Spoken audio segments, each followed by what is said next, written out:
സ്കാൽപ്പിൽ നിന്നും dead skin cells അധികമായി ഷെഡ് ചെയ്യുന്ന അവസ്ഥയാണ് ഡാൻഡ്രഫ്.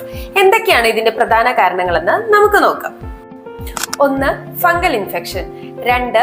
ഓയിൽ കൂടുതലായി സ്കാൽപ്പിൽ അപ്ലൈ ചെയ്യുന്നത് വഴിയും ഇത്തരത്തിലുള്ള ഫംഗൽ ഇൻഫെക്ഷൻസ് കൂടാറുണ്ട്. 3. Dry scalp. ഡ്രൈനെസ് മൂലവും സ്കാൽപ്പിൽ നിന്നും ഫ്ലേക്കിംഗ് ചെറുതായി കാണാറുണ്ട്. ഇത് മൈൽഡ് ഡാൻഡ്രഫ് ആയാണ് കാണുന്നത്. 4.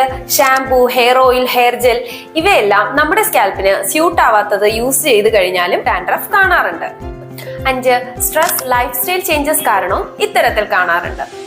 അടുത്തൊരു റീസൺ ആണ് improper hair washing. Hair washing proper അല്ലാത്തത് കാരണം ഓയിലും ഡേർട്ടും ബിൽഡപ്പ് ഉണ്ടാകുന്നത് വഴിയും ഡാൻഡ്രഫ് കണ്ടുവരാറുണ്ട്. Next, diet factor. Zinc, vitamin B deficiency കാരണവും ഡാൻഡ്രഫ് കണ്ടുവരാറുണ്ട്. ചെറിയ രീതിയിലുള്ള ഡാൻഡ്രഫ് ആണെങ്കിൽ നിങ്ങൾക്ക് ഇനി പറയുന്ന ഹോം റെമഡീസ് ട്രൈ ചെയ്യാം. കോക്കനട്ട് ഓയിലും ലെമൺ ജ്യൂസും ഈക്വലി മിക്സ് ചെയ്ത് ആഴ്ചയിൽ ഒരു 2-3 തവണ ഉപയോഗിക്കാം. ഓൾട്ടർനേറ്റ് ഡേയ്സിൽ അലോവേര ജെല്ലും ഉപയോഗിക്കാം. ഇതിൽ വ്യത്യാസം വരുന്നില്ല എങ്കിൽ നിങ്ങൾ അതിന്റെ കോസിനെ കണ്ടുപിടിച്ച് അതിനെ ട്രീറ്റ് ചെയ്യാൻ ശ്രമിക്കണം. ഇത്തരത്തിലുള്ള ഹെൽത്ത് ടോക്സിനായി ഈ പേജ് ഫോളോ ചെയ്യൂ.